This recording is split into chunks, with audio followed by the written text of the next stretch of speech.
AARF was started in about 1995, just a group of people who realized that there was a serious stray problem in our area.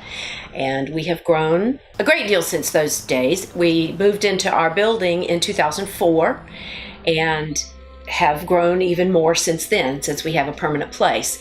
The mission of AARF is to aid the homeless and helpless cats and dogs in our area. We provide rescue and adoption, certainly, information, education, and all the while we promote the human-animal bond. We think that's very important. We've been around for over 20 years. We have worked so hard to refine our process on finding the animals the best home possible.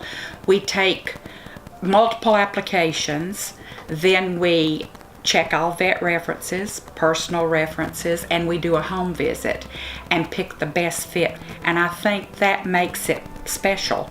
We had a cat that was with us for about 6 years. She developed at one point high blood pressure, and that affected her sight. So she was very timid about anything changing in her area. Sometimes she wanted people to love on her, to pet her, but she might get overstimulated and she would strike out or hiss or something like that. And we figured that she probably would live the rest of her life at AARF. A wonderful lady came along who understood that behavior and was okay with dealing with her, and she was adopted. And we were so excited that several of the volunteers went to dinner to celebrate her adoption. Her name was Franny. Our philosophy of wanting our pets to be a part of the family is probably paramount in the attitude of a person coming to us to adopt. We don't want our pets to be left alone, meaning outside on their own. We like for people to come with an open mind and an open heart. I've been with the organization for about 17 years now. I foster puppies and dogs, try to make sure that we can get intakes done according to how much space we have to show the dogs. Just a little of everything, actually. My driving forces for participating in AARF is my love for animals and my need for them to all have loving homes. We can't save them all, but we can make a dent. There's way too many unspayed, unneutered pets, and we end up with so many requests for taking puppies that we can't take them all. We also get a lot of pregnant dogs that come from shelters. They call us to take them, and they can't keep them there. So we take those as well. We have to turn people down, and that's the hardest part of letting them know. Although we have something called community foster, if folks are able to foster the dog that they want to rehome for us, then show it at the adoption fairs, then we can find a home for them that way. I think one of the best ones that we've had is we have a dog that right now that was the mother of a group of puppies that we got when she was pregnant. And last week we put her into a foster to adopt situation. She was staying here at the AARF house, unfortunately, and such a sweet-natured, a little Rottweiler mix, and just a very sweet baby. And she is doing so wonderfully in her new home, and they love her so much. And that's one of the win situations for us. It's hard to place the moms sometimes after they give birth. This is an older house that we're using, and we love it here. People can find us here, but it would be wonderful if we could have a larger space to work in and a nicer place to show the animals. My other dream is to have many, many more people that want to foster the animals, because that's one thing we're very short on, is foster homes. And it's so much fun because if you like puppies, take a couple at a time, and there's constant turnover, and you can take a break when you want to in between for at least a week before we put you back to work. I would like to say that when you come on board with AARF, when you come to adopt an animal here, we try our best to find the right homes for each of the dogs. We do turn people down from time to time, and the one thing that people need to understand is when you have not done all the things we require for your previous dog, then we're not going to adopt another one to you, and people get angry about it. And we need for them to understand that this is what we're all about. Being sure that they have their dogs on heartworm preventative year-round, because we're in the South and we have mosquitoes year-round. We have a lot of heartworm positive dogs that we're treating right now, and that's because people did not do the right thing by their animals. Having your dogs up to date on all their vaccinations all the time is very important, and when people haven't done that, then no, we're not going to adopt another dog to them. And they need to understand it's not that we're trying to be mean or hateful, it's just that we have protocol to follow, and it's very important to us to find the right fit. We also spays and neuters. Spay and neuter your animals would make our lives so much simpler. Up north, they don't have as big a problem as we do, because they have requirements for people that own their animals to have them spayed and neutered, so they don't have as many homeless puppies running around, or kittens. So we just love to see those kinds of things take place, and people to understand why we do the things that we do. My name is Mike, and I've been fostering probably for 4 years at least. I started working at the Humane Society in Arizona, in Phoenix, and just started meeting the dogs there and found out about animals that need fostering. The day I met him, I saw him walking through the parking lot, no collar, no leash. Who's he? So I pulled in, and I don't know anything about him, obviously. And so he had stopped to sniff the tires on a truck. I called him. I didn't know his name, obviously. I just said, hey, come here. And he did a big circle, came and sat next to me. And so then he just sat there and looking at me, and I was petting his back and rubbing him. And then I thought, well, I'll pull him in a little closer, see if he's okay with that. And I pulled him in closer, and then I just scooped him up and picked him up. And I mean, that was it. I knew he was a good little dog, and he's sweet. My husband and I do it together. He fully supports it. It's chaotic.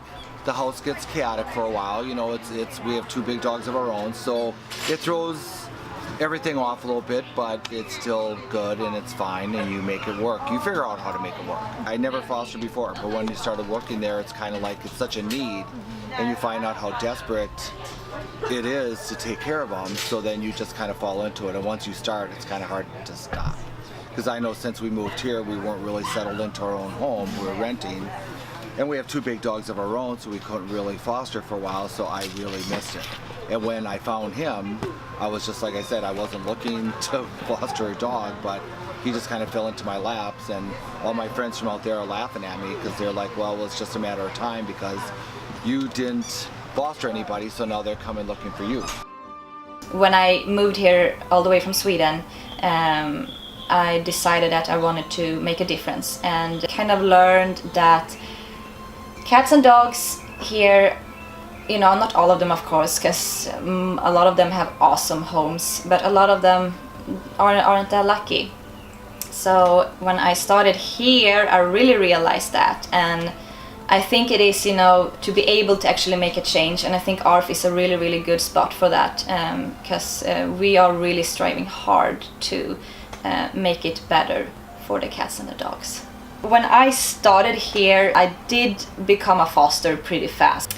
I remember my husband was a little like, oh, okay, foster, and he told me like, only 2 cats, no more fosters. And I was like, yeah, of course. After a while we moved to another house, and then it kind of escalated, because it's so hard, you know, when you're working here at AARF, and especially for me, because I'm handling the public, and I am usually the person who meets people that wants to surrender cats, and it's so hard to say no, even though you have to say no sometimes, because, you know, we are not a rich organization, we are a non-profit.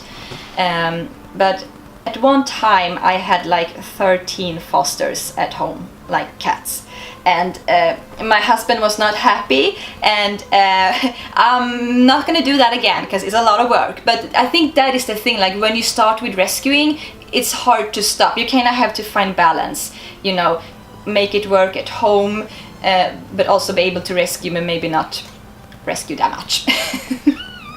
I know.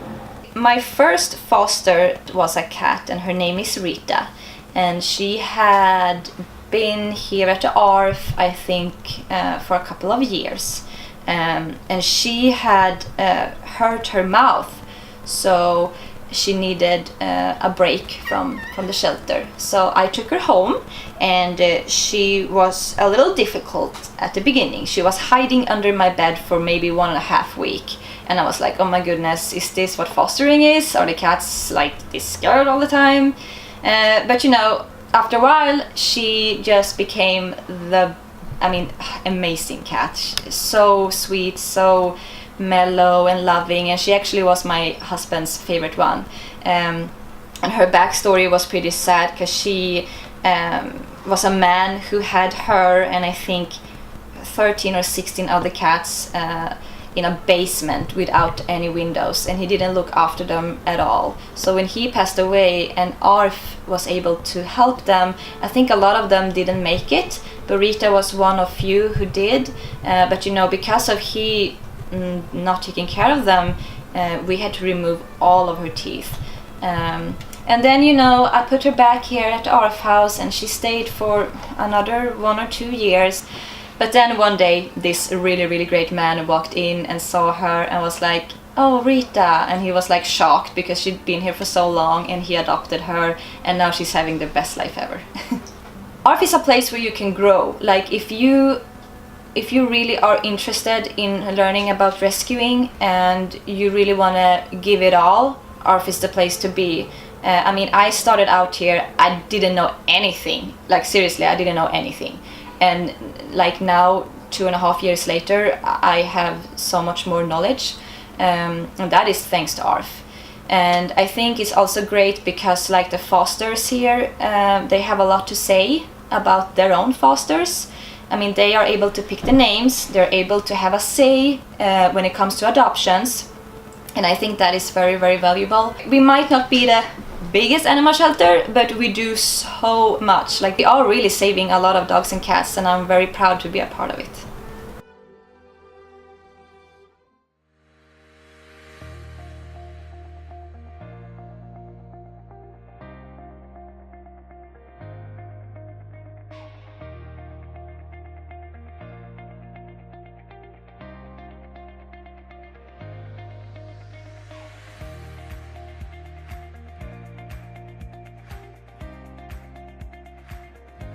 My name is Joyce Fish, and this is Liam, one of our dogs up for adoption at AARF. And I support AARF because it is the best organization to find the best homes for the animals in Winston Salem area. So this is Lolly, and she's my foster. She was, let's see now, you're like soon to be 3 months. And she actually had 6 siblings, but it was only Lolly and one other who survived. So she's a special girl. She was actually born in my husband's lap. Please come and adopt her. I love you. I love you. Hi, my name is Mike. I foster for AARF. I'm a foster dad for Roscoe here, and they do a really good job taking care of the animals. They help me out a lot. I'm Rebecca Kennedy, and I'm the director of AARF, and I support AARF because it stands for all the things that are very precious to me, and that is animal rescue and adoption.